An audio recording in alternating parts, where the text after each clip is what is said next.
केंद्र से नाराज सीजीआई गवई बोले, सरकार मौजूदा बेंच से बनाना चाहती है, रिटायरमेंट से पहले दिखा सख्त रुख।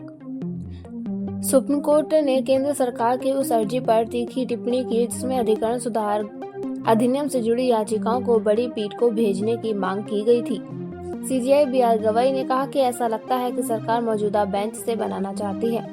23 नवंबर को रिटायर होने से पहले उन्होंने कहा कि अंतिम सुनवाई के समय इस तरह का रवैया उचित नहीं।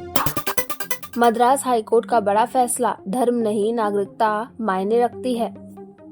ईसाई बहुल गांव में हिंदू के अन्नदान पर रोक रद्द। मद्रास हाईकोर्ट ने कहा कि भारत एक धर्मनिरपेक्ष देश है और सार्वजनिक भूमि किसी एक समुदाय की संपत्ति नहीं हो सकती। अदालत ने एक तहसीलदार के उस आदेश को गलत बताया जिसमें हिंदू निवासी को अन्नदान की अनुमति नहीं दी गई थी।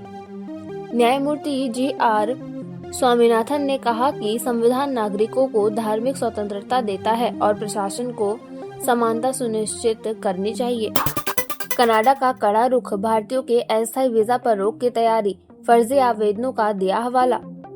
कनाडा सरकार अस्थायी वीजा रद्द करने की नई शक्ति लाने की तैयारी में है, जिससे भारतीयों के लिए पढ़ाई या नौकरी के लिए वहां जाना मुश्किल हो सकता है। रिपोर्ट के अनुसार अगस्त 2025 में भारतीय छात्रों के 74% स्टडी परमिट रिजेक्ट हुए। सरकार इसे फर्जी आवेदनों पर नियंत्रण बताती है, लेकिन इससे हजारों भारतीय प्रभावित हो सकते हैं।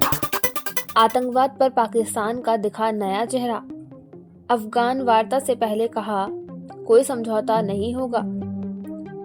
इस्तांबुल में अफगानिस्तान के साथ होने वाली वार्ता से पहले पाकिस्तान ने कहा कि आतंक के मुद्दे पर वह किसी समझौते के पक्ष में नहीं है। आईएसपीआर प्रवक्ता लेफ्टिनेंट जनरल अहमद शरीफ चौधरी ने कहा कि अफगान धरती पर पल रहे हैं, आतंकियों के खिलाफ सख्त रुख अपनाया जाएगा। विश्लेषकों के मुताबिक यह भारत के रुख की नकल है। कर्नाटक में नवंबर क्रांति की आहट, सिद्धारमैया बोले, कैबिनेट फेरबदल बिहार चुनाव के बाद। कर्नाटक में राजनीतिक हलचल तेज हो गई है। मुख्यमंत्री सिद्धारमैया ने संकेत दिए हैं कि बिहार चुनावों के बाद कैबिनेट फेरबदल होगा। राज्य में नेतृत्व परिवर्तन की चर्चाएं भी गर्म हैं। डिप्टी सीएम डीके शिवकुमार के समर्थन सक्रिय हो गए हैं। सिद्धारमैया ने कहा कि उनके भविष्य पर फैसला हाईकमान ही करेगा, जिससे सस्पेंस और बढ़ गया है। वंशवाद पर बोले शशि थरूर। बीजेपी नेता बोले, खतरों के खिलाड़ी हैं, चिताया आप जानते हैं आगे क्या होगा।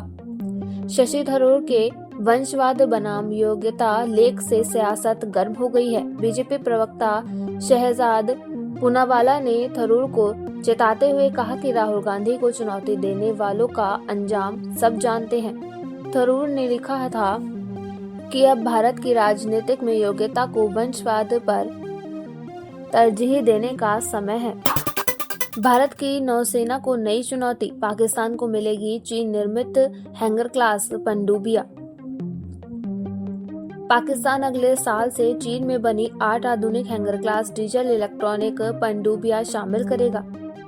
इससे हिंद महासागर और अरब सागर में भारत की नौसैनिक बढ़त को चुनौती मिल सकती है। करीब $5 अरब के सौदे के तहत बनी ये पनडुबिया 2028 तक पूरी तरह पाक नौसेना में शामिल हो जाएगी। परमवीर सिंह केस में नया मोड़, आरोपी ने सरकारी वकील पर ठोका मुकदमा, अब सुप्रीम कोर्ट में गुहार।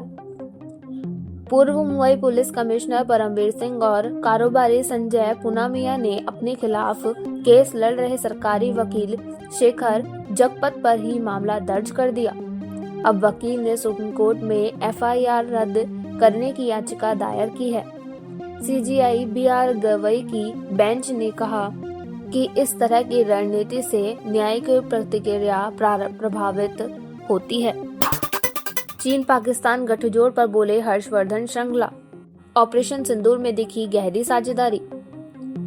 पूर्व विदेश सचिव हर्षवर्धन श्रृंगला ने कहा कि ऑपरेशन सिंदूर के दौरान चीन और पाकिस्तान की गहरी रणनीतिक साझेदारी उजागर हुई है। उन्होंने बताया कि यह सहयोग सिर्फ रक्षा आपूर्ति तक सीमित नहीं बल्कि खुफिया और कूटनीति स्तर तक फैला है। उन्होंने चेताया कि यह गठबंधन भारत के प्रगति को रोकने की कोशिश कर रहा है। ठंड की दस्तक के साथ बारिश की तैयारी, मौसम विभाग ने कई राज्यों में जारी किया अलर्ट।